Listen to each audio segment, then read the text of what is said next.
आज तक आप लोगों ने कभी भी हो कोई सा भी वेब ब्राउज़र यूज़ तो किया होगा, चाहे गूगल क्रोम हो, यूसी ब्राउज़र, चाहे कोई सा भी वेब ब्राउज़र हो। तो दोस्तों आप लोगों ने वेब ब्राउज़र में देखा होगा इनकॉग्निटो टैब। तो दोस्तों आप लोगों ने बहुत बार सोचा भी होगा कि ये इनकॉग्निटो टैब क्या होता है। तो दोस्तों आज की इस वीडियो में मैं आप लोगों को इनकॉग्निटो टैब के बारे में बताने वाला हूँ। आप इस वीडियो को लास्ट तक जरूर देखना ताकि ये वीडियो आप लोगों को समझ आए और आप समझ पाएँ कि इनकॉग्निटो टैब का यूज़ क्यों होता है और किस लिए दिया जाता है वेब ब्राउज़र पे। तो दोस्तों मैं अपने गूगल क्रोम पे चले जाता हूँ और सबसे पहले दोस्तों मैं इनकॉग्निटो टैब का यूज़ बता देता हूँ।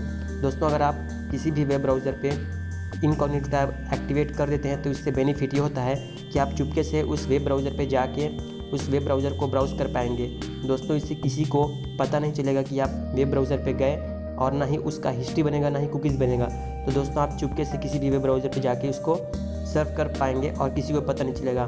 तो दोस्तों इसका यही बेनिफिट होता है कि आप चुपके से कुछ भी काम कर सकते हैं किसी भी वेब ब्राउज़र पे।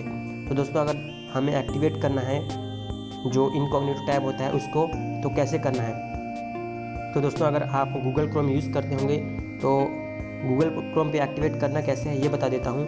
दोस्तों आप ऊपर देख सकते हैं 3 डॉट दिख रहे हैं, हमें उस 3 डॉट पे चले जाना है। जैसे दोस्तों हम 3 डॉट पे जाएंगे हमारे पास न्यू टैब के बाद second number option new incognito tab का ऑप्शन दिया हुआ है। तो दोस्तों हम इस न्यू इनकॉग्निटो टैब पे एक बार क्लिक करेंगे। जैसे ही दोस्तों हम इस पर क्लिक करेंगे तो जो इनकॉग्निटो टैब हमारे मोबाइल पे एक्टिवेट होगा, शायद आप लोगों को इस स्क्रीन रिकॉर्ड पे दिखेगा नहीं क्योंकि इनकॉग्निटो टैब होता है वो प्राइवेट होता है कि किसी को दिखाई ना पड़े या कोई उसको कैच ना कर पाए। तो दोस्तों हम इस पर क्लिक करते हैं। तो दोस्तों हमने एक बार क्लिक किया उस पर इनकॉग्निटो टैब पे, तो एक्टिवेट हो चुका है हमारा इनकॉग्निटो टैब। जैसे कि आप लोगों को दिखाई नहीं देगा स्क्रीन रिकॉर्ड पे क्योंकि ये प्राइवेट होता है। तो दोस्तों हमारा इनकॉग्निटो टैब एक्टिवेट हो चुका है। तो उसके बाद दोस्तों जैसे ही आप इनकॉग्निटो टैब पे जाएंगे आप लोगों को दिखेगा ऊपर में जो न्यू टैब का ऑप्शन होता है वो, जिसमें कि मेरा में 1 लिखा हुआ है, उस पर हम एक बार क्लिक करेंगे। जैसे ही अगर आपको डीएक्टिवेट करना है इनकॉग्निटो टैब को तो इसी प्रकार करना है। जो टैब दिख रहा है आपको उस पर एक बार क्लिक करना है, 1 लिखा है उस पर।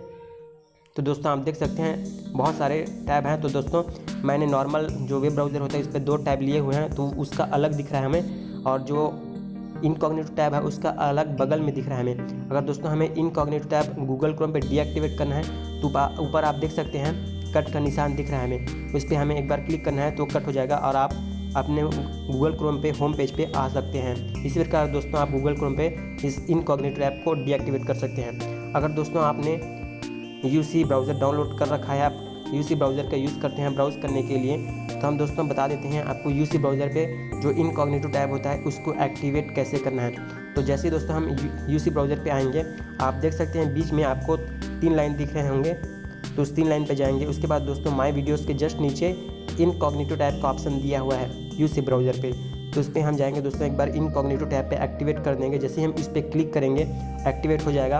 आप सर्च बार में जाके कोई भी वेब ब्राउज़र या कोई भी वेबसाइट जो सर्व करना चाहते हैं आप उस पर आप जाके ब्राउज़ कर पाएंगे। तो दोस्तों आप लोगों को अगर यूसी ब्राउज़र पे इनकॉग्निटो टैब को डीएक्टिवेट करना है तो हमें 3 डॉट जो बीच में दिख रहे हैं सेम टू सेम हमें वहीं पे चले जाना है। जाने के बाद दोस्तों हमें माय वीडियोज़ के जस्ट नीचे जो इनकॉग्निटो टैब हम जैसे कि एक्टिवेट किए थे उसको एक बार फिर हमें एक बार क्लिक करना है। तो दोस्तों हमारा जो यूसी ब्राउज़र में इनकॉग्निटो टैब है वो डीएक्टिवेट हो जाएगा। तो इसी प्रकार दोस्तों आप इसका इनकॉग्निटो टैब का यूज़ कर सकते हैं। तो आई होप दोस्तों ये वीडियो आप लोगों को पसंद आया होगा। अगर पसंद आया तो वीडियो को लाइक करें, शेयर करें और हमारे चैनल को सब्सक्राइब करना बिल्कुल भी ना भूलें। धन्यवाद।